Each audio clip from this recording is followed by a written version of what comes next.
నేను వెళ్ళటానికి ఏమైనా ప్రయత్నం చేసేవాడినేమో.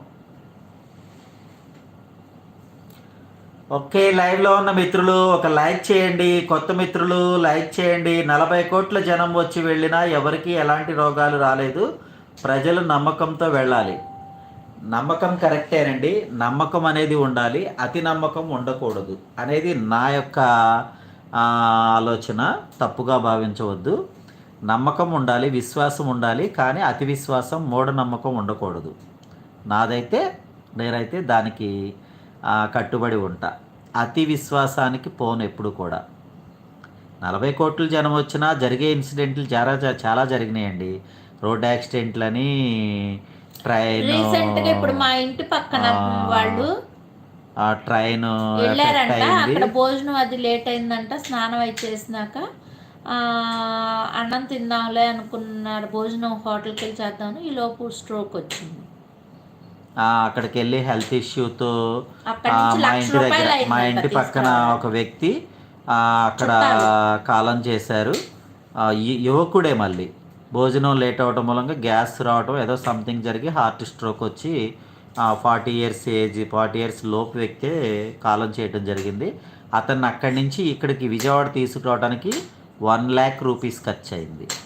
అలా అంటే అందరికీ జరుగుతాయి అని కాదు, కాలక్రమంలో కొన్ని ఎఫెక్ట్లు ఎక్కడ ఎలా జరుగుతాయో తెలియదు కదా.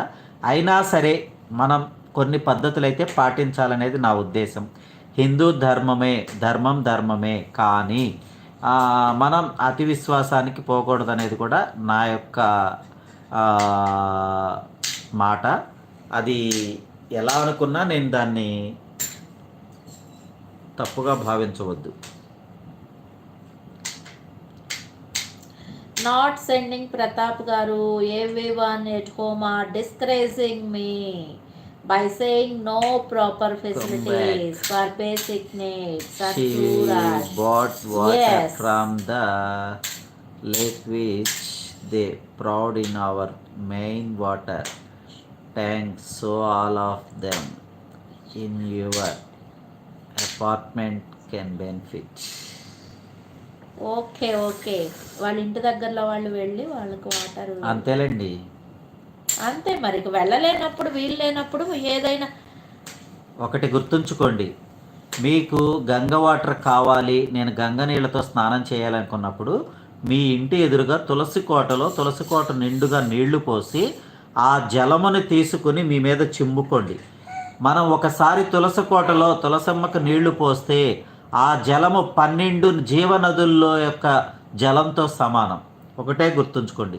ఈ పాయింట్ గుర్తుంచుకుని ప్రతి ఒక్కరూ మీరు ఏదైనా నదికి వెళ్ళలేని సందర్భం వస్తే ఆ నదిలో మనం స్నానం చేయలేదు అని మీకు ఎప్పుడైనా ఫీల్ అనిపిస్తే గనక మీ తులసి కోట నిండుగా నీరు పోసి ఆ నీటిని ఇలా 3 సార్లు చింపుకోండి. 12 జీవనదులు పేర్లు చెప్పి ఆ జీవనదులు నీటిని నేను స్నానం చేస్తున్నానని చెప్పి ఒక్కసారి అనుకోండి, కంపల్సరిగా అది మీకు ప్రాప్తిస్తుంది. నేను చెప్పేది అయితే ఎందుకంటే ఇది ఒక ధర్మ సందేహాల్లో ఒక వ్యక్తి వెల్లడించిన విషయాన్ని నేను మీకు పొందుపరుస్తున్నా. ప్రతి ఒక్కరూ కూడా ధర్మమూర్తి అయిన దేవవ్రతుడు తండ్రి కోరిక నెరవేర్చేందుకు సింహాసనాన్ని వదులుకోవడమే కాకుండా ఆజన్మ బ్రహ్మచారిగా ఉండిపోతాను శపథం చేశాడు. దేవర్షి గణంతో భీష్మ అనిపించుకున్నాడు. శ్రీరాముడి పితృభక్తి, ఏకలవ్యుడి గురుభక్తి అద్వితీయమైన అందరికీ తెలిసిందే. అద్వితీయమైందని చెప్పి అందరికీ తెలిసిందే. మాతృప్రేమ ఉగ్గుపాలతో వస్తుంది. మాతృప్రేమ అనేది ఉగ్గు. Nice information Prasad garu. I don't know the importance of holy tulsi water. Thank you. I will share this info. నిజమండి, ఇది 100% మీరు నమ్మి మీ తులసి కోటలో నిండుగా నీరు పోసి ఆ నీటిని ఇలా చిమ్ముకోండి. 12 జీవనదుల పేర్లన్నీ చెప్పి గంగా, యమున, సరస్వతి, కృష్ణ, గోదావరి, పెన్నా, కావేరి అని చెప్పేసి అన్ని జీవనదుల పేర్లు చెప్పి ఆ నదుల్లో నీటిని నేను స్నానం చేస్తున్నాను అని చెప్పి ఒక్కసారి ఇలా చిమ్ముకోండి చాలు. మీరు మంచి మనసుతో ఐడియా ఇచ్చారంటున్నారు. Thank you.